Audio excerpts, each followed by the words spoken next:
விழாவிலே தமிழ்நாடு காங்கிரஸ் தலைவராக அன்றைக்கு தமிழ்நாடு அன்றைய முதல்வர் கலைஞரிடத்திலே இந்த கோரிக்கையை வைத்தேன். ஆட்சியில் பங்கு, அதிகாரத்தில் பங்கு இந்த கோரிக்கை வைத்தேன்.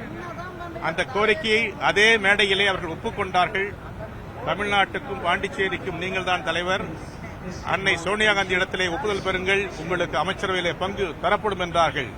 ஆனால் காலம் கடந்து அந்த பதவிகளை காங்கிரசுக்கு வழங்கவில்லை.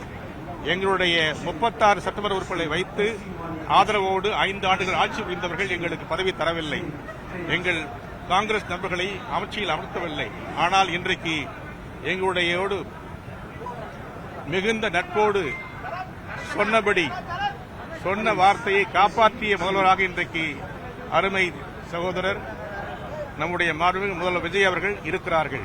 அவருடைய தலைமையில் காமராஜரை பின்பற்றுகிற தலைவராக, காமராஜர் லட்சியங்களை ஏற்றுக்கொண்ட தலைவராக இருக்கிற விஜய் அவர்கள் தலைமையில் காங்கிரஸ் இணைகிறது.